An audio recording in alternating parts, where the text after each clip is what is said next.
V-Guard presents कौन जीत रहा है, को पावर्ड बाय सेंसोडाइन एंड विमल। बोलो जुबां केसरी।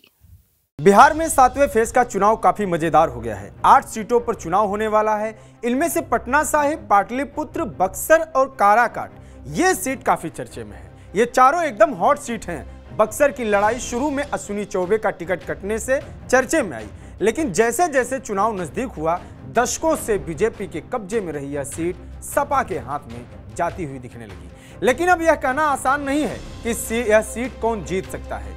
मजेदार यह है कि सीट पर बीजेपी के मिथिलेश तिवारी का खेल पूर्व आईपीएस अधिकारी आनंद मिश्रा बिगाड़ रहे हैं। वहीं आरजेडी के सुधाकर सिंह का खेल भी निर्दलीय प्रत्याशी व बक्सर के डुमराव से 4 बार विधायक रहे ददन यादव पहलवान बिगाड़ रहे हैं। आनंद मिश्रा जो कि युवा हैं, आईपीएस अधिकारी रहते हुए भी चर्चे में थे और अभी बीआरएस यानी स्वैच्छिक सेवानिवृत्त होकर पॉलिटिक्स में आए हैं। बीजेपी से टिकट मांग रहे थे, कई महीने से बक्सर में प्रचार कर रहे थे। उनको टिकट नहीं मिला तो वो निर्दलीय ही चुनाव लड़ गए।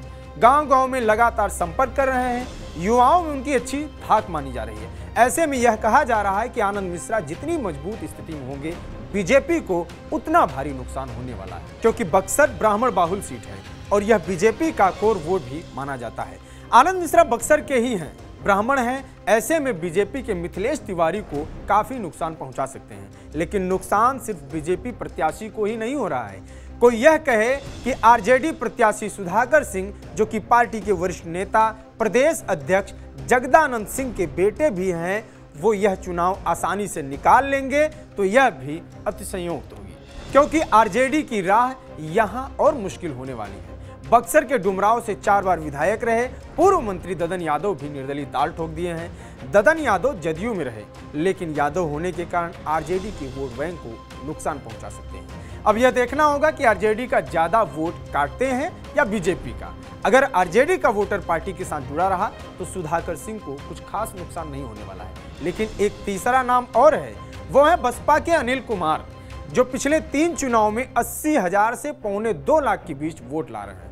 बक्सर में बसपा का आधार वोट बैंक है। यूपी से सटे बक्सर में भाजपा प्रत्याशी दलित लाभार्थी वर्ग को कितना साथ पाते हैं, यह भी देखना होगा, क्योंकि बीजेपी यह मानती है कि इस चुनाव में सबसे बड़ा खेल लाभार्थी वर्ग ही करेगा, यानी जो दलित वर्ग है उसी को ज्यादा कॉलोनियां मिली हैं, उसी को ज्यादा शौचालय और राशन, तमाम तरह की सुविधाएं जो बीजेपी दे रही है। ये बीजेपी सोच रही है कि अगर दलित वर्ग बीजेपी को सपोर्ट करता है तो जितना नुकसान उधर ब्राह्मण वोट या जो भी दूसरे वोट बैंक हैं उसमें होते हैं, वो उधर से कवर अप हो जाएगा। लेकिन ये बसपा 1 लाख वोट पाती है तो जाहिर है बीजेपी को ही नुकसान होगा। कुल मिलाकर आनंद मिश्रा, ददन यादव पहलवान और बसपा के अनिल कुमार ने बक्सर के चुनाव को पूरी तरह कंफ्यूज कर दिया है। ये तीनों प्रत्याशी ऐसे प्रत्याशी हैं जो मजबूत हैं, मजबूत स्थिति में चुनाव लड़ रहे हैं, और अगर मजबूती से चुनाव लड़ते हैं तो यह कोई क्लियर नहीं कर पाएगा कि कौन यह चुनाव जीतेगा। लेकिन सुधाकर सिंह भी तगड़ी लड़ाई लड़ रहे हैं। कहा जा रहा है कि 1996 से अब तक एक बार को छोड़कर लगातार इस सीट पर जीतने वाली बीजेपी इस बार फिर हार सकती है। इन 3 दशक में एक बार बीजेपी जब यहां से हारी थी तो उसे हराने वाले भी जगदानंद सिंह ही थे, और इस बार उनके ही बेटे सुधाकर सिंह चुनावी मैदान में है। सुधाकर सिंह एक बार विधायक रहे, नीतीश और तेजस्वी के साझे सरकार में वो मंत्री भी रहे। नीतीश से उनकी नहीं बन रही थी, बागी तेवर की वजह से वो चर्चे में भी रहे। वो लगातार कहते थे कि नीतीश कुमार, या उनको नीतीश कुमार पर उतना भरोसा नहीं था, नीतीश कुमार की नीतियों पे, लेकिन तेजस्वी यादव और नीतीश कुमार एक साथ चलते थे। बाद में नीतीश कुमार अलग हुए, बीजेपी के साथ गए, उसके बाद से वो विधायक रहे। लेकिन अब आरजेडी ने उनको टिकट दिया है, इस बार पूरी ताकत के साथ यहाँ से चुनाव लड़ रहे हैं। ऐसे में यह देखना होगा कि वो बीजेपी के इस चक्रव्यूह को तोड़ पाने में कितना कामयाब होते हैं। आप बक्सर से हैं तो अपनी राय जरूर दीजिए, कमेंट बॉक्स में अपनी राय लिखिए। इसी तरह के और वीडियोस के लिए बने रहिए TV9 बिहार झारखंड के साथ। मेरा नाम है अंकित, नमस्कार।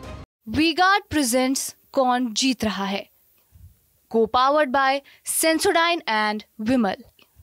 बोलो जुबां केसरी।